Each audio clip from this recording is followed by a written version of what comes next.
In this unit, we're going to start taking a look at fluids, but they're not going to be static anymore. Okay, so we're still going to assume that they're ideal, and we're still going to assume that they're incompressible. But now we're going to have dynamic fluids, so fluids that are moving through a pipe, for example. So let's imagine that we have, some pipe. Okay, and the two ends of the pipe are two different areas. So we'll have area 1 and area 2. And these are the cross-sectional areas of the two ends of the pipe. Okay? And then let's say that the fluid is moving with some velocity v. v1 through the first end of the pipe and v2 through the second. Okay?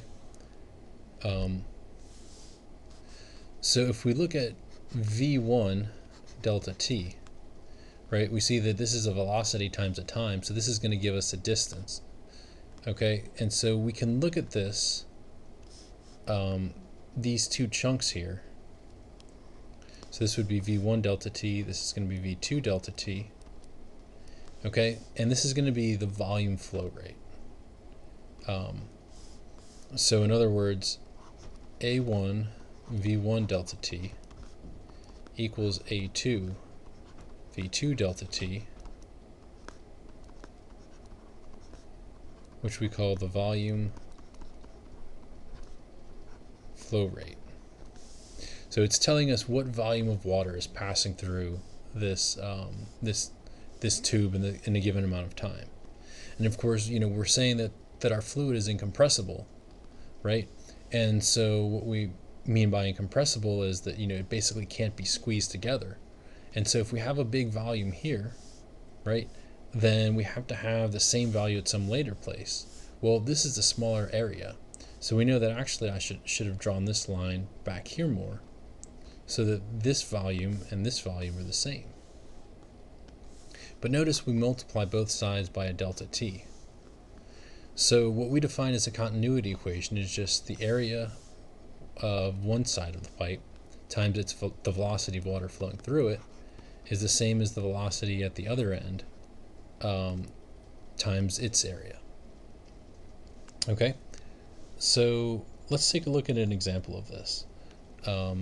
Let's imagine that we have a river, and so let's say we have two parts of a river that are coming together.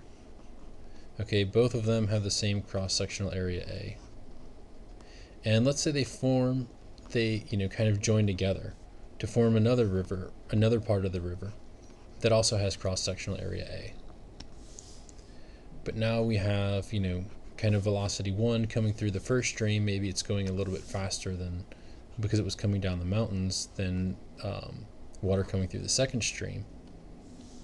Well, if you've ever been rafting, you know that when something like this happens, this area right here is where we'll have rapids, right?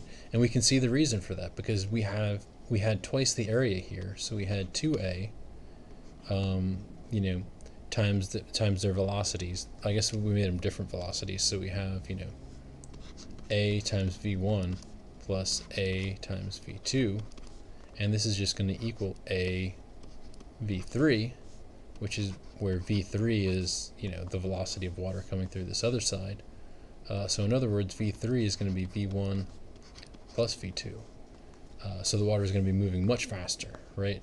But then you get through the rapids, there's a waterfall, and then you get to a great big kind of pond again that has an outlet somewhere else.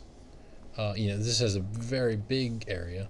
And so now all of a sudden on the other side you have a v4, and v4 is much less than v3, because again you have a big huge area here.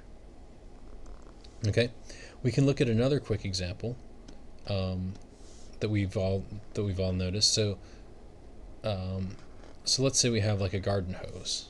Okay, so the first thing you'll notice is that if you just let water flow out of it, you'll see that the area at the top is greater than the area at the bottom.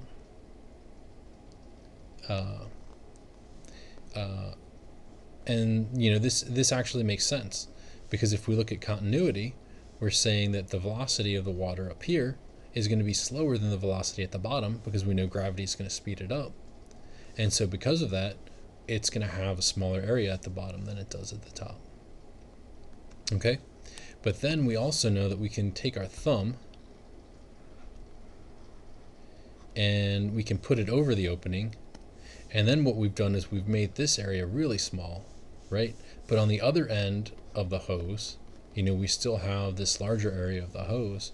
And so that's when we all of a sudden get these jets. We can get these, jets to come out of the water, and, we can spray people or cars or whatever with those. So the continuity equation, as simple as it is, it's just this very simple, 4-term formula, is actually very useful in describing, fluids in a lot of different situations.